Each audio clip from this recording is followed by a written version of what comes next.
CG ওঠানো যদি এত সহজ হয় তাহলে তুই ইঞ্জিনিয়ারিং আসতিস, তুই আসিস না কেন? পড়ে আসিস মেডিকেলে, আবার সিজি নিয়ে গল্প করিস। প্রফ পাস করা যদি এত সহজ হয় তাহলে তুই আসতিস মেডিকেলে, তুই আসিস না কেন? ম্যাথ আর ফিজিক্স বুঝোস না, এই কারণে তুই গেছিস মেডিকেলে। বুঝি না এগুলো, সবই বুঝি। এই তুই বায়োলজির ব বুঝিস? তুই বায়োলজির ব বুঝিস না বলেই তো তুই গেছিস ইঞ্জিনিয়ারিং, বুঝি না? আবার ভাবনিস তুই সূত্র বুঝিস না, এই কারণে গাবরের মতো মুখস্থ করে করে পড়িস, আবার গল্প দিস এমন। এই তুই কি বিরাট আইনস্টাইন হয়ে গেছিস?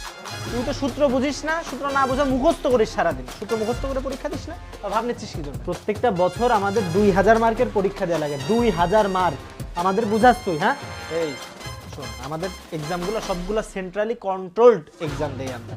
তো তোদের পরীক্ষার মতো হয়তো ইজি পরীক্ষা আমাদের হয় না, যে এই দেখলাম টুকলাম নকল করলাম আর পরীক্ষা দিয়ে দিলাম। তোর প্রফের রেজাল্ট পোস্ট দিতে এত মন চাই, তা তুই অনার্সটা পুরো কমপ্লিটলি পাস করে পোস্ট দে। একদিন প্রফে পাস করিস, দিয়েই বড় প্রফ আলহামদুলিল্লাহ প্রফ পাস, এত দেওয়া লাগে কেন তোর? বুঝলাম না তো। আরে আমার হনু, তুই যেন সিজি 4 পাস 10 পর্যন্ত পাস করে তুই এতদিন টিকে আছিস ইঞ্জিনিয়ারিং, আবার ভাব নিচ্ছিস কি? ভাই আমি যাই পাই, আমি তো তোর মতো পাস করে এত ভাবটাপ দেখাই না ফেসবুকে, বুঝিস নি? এই তোর কেউ বলছে আমাদের ভাব দেখ? বলছে কেউ ভাব দেখতে? তো দেখতে ইঞ্জিনিয়াররা না থাকলে তোদের হসপিটালই তো চলবে না। তোদের ডক্টররা যে ইকুইপমেন্টস দিয়ে যে চিকিৎসা করবি, সেই ইকুইপমেন্টস বানাই কারা?